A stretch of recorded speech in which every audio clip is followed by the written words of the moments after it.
Bismillahirrahmanirrahim. Assalamualaikum warahmatullahi wabarakatuh. Sahabat sekalian yang berbahagia, pada kesempatan ini kita coba melakukan sebuah perenungan yang sangat sederhana saja. Allah Subhanahu wa taala di dalam Al-Qur'an mengatakan, A'udzubillahi minasyaitonirrajim, ya ayyuhalladzina amanu wa qulu qaulan sadida. Wahai orang-orang beriman, hendaklah kamu mengatakan yang benar, yang lurus, yang jujur.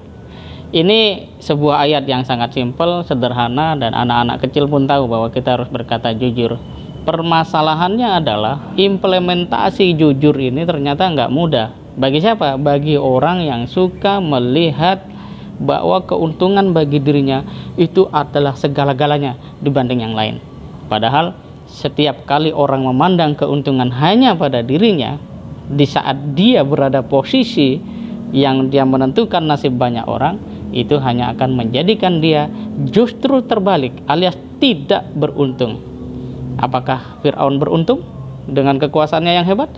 Apakah Qarun itu beruntung dengan hartanya yang dibangga-banggakan? Ternyata sejarah mengatakan tidak. Dengan demikian, sebenarnya hal yang paling penting dan mendasar harus hidup di dalam kesadaran setiap muslim, lebih-lebih ketika dia mendapatkan sebuah kepercayaan amanah, adalah mengatakan sesuatu dengan sebenar-benarnya. Kenapa masalah hukum di Indonesia itu menjadi sangat runyam? Mengapa produk-produk regulasi yang ditelurkan oleh negara, ya, oleh pemerintah, itu begitu hari ini disahkan, besok ada masyarakat yang mengajukan, ya, judicial review ke Mahkamah Konstitusi? Mengapa seperti itu? Sederhana saja, qaulan sadida, ya, itu belum menjadi sebuah spirit, belum menjadi karakter.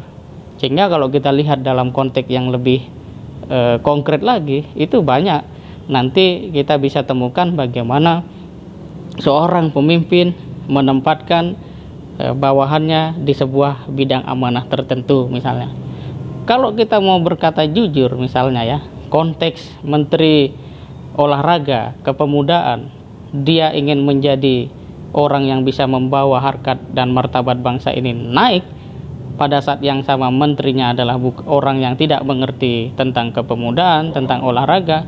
Kira-kira logikanya dari mana dia bisa bekerja dan menaikkan harkat dan martabat itu? Itu satu. Belum lagi pada aspek-aspek yang lainnya, di mana itu dilakukan tidak berdasarkan pada wa qulu qaulan sadida. Kalau memang qaulan sadida, maka yang harus diambil itu yang memang ahli seperti itu. Ahli, ya, menteri olahraga, ya, menteri orang yang ngerti olahraga.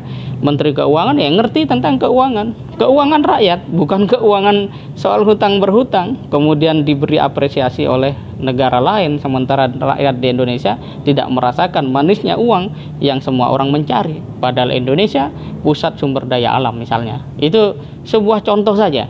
Kemudian bagaimana, ya, menteri agama adalah orang yang mengerti agama. Menteri apalagi, ya, selain menteri agama, menteri keuangan, menteri olahraga, ada menteri apa lagi? Wah, saking banyaknya menteri tidak hafal juga, ya, ternyata. Menteri kemaritiman, ya, mestinya orang yang ahli tentang maritim dan seterusnya. Nah, ini sebuah katakanlah bagaimana deviasi itu terjadi. Padahal kalau kita mau berkata jujur, semestinya yang duduk di dalam sebuah amanah-amanah tertentu itu adalah orang yang memang betul-betul ahli. Rasulullah mengatakan bahwa kalau sesuatu urusan diserahkan bukan pada ahlinya, pasti akan berantakan.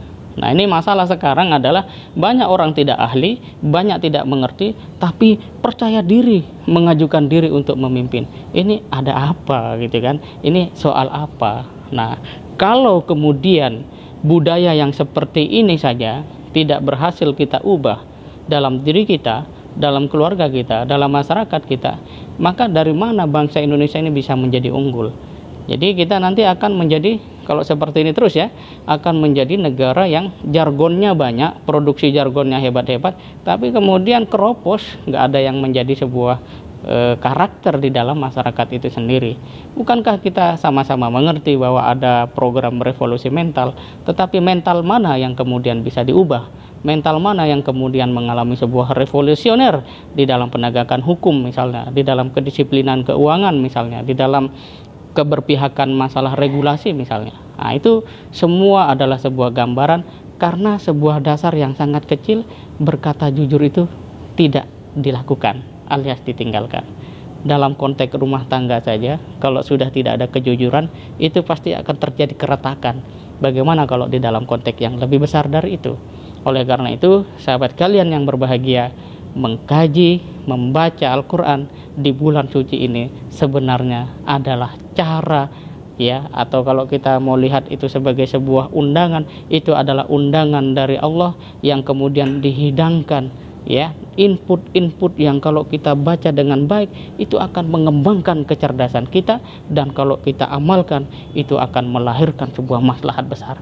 Itulah makna dari sekiranya sebuah penduduk negeri itu beriman dan bertakwa, tentulah Allah akan datangkan berkah dari langit dan bumi. Maknanya dalam konteks kebangsaan kita, sekiranya pemimpin rakyat di Indonesia ini betul-betul jujur dengan ucapannya, dengan keinginan hatinya, tentulah kekayaan sumber daya alam ini akan menjadi penopang tegaknya peradaban mulia di Indonesia yang menyinari dunia. Inilah sebuah tantangan bagi generasi muda Indonesia, dan semoga Allah berikan kekuatan untuk kita sama-sama mewujudkannya. Kalau tidak dalam realitas, setidaknya secara pikiran kita sudah punya, dan dalam konteks niat kita berupaya agar Indonesia menjadi lebih baik. Semoga bermanfaat. Assalamualaikum warahmatullahi wabarakatuh.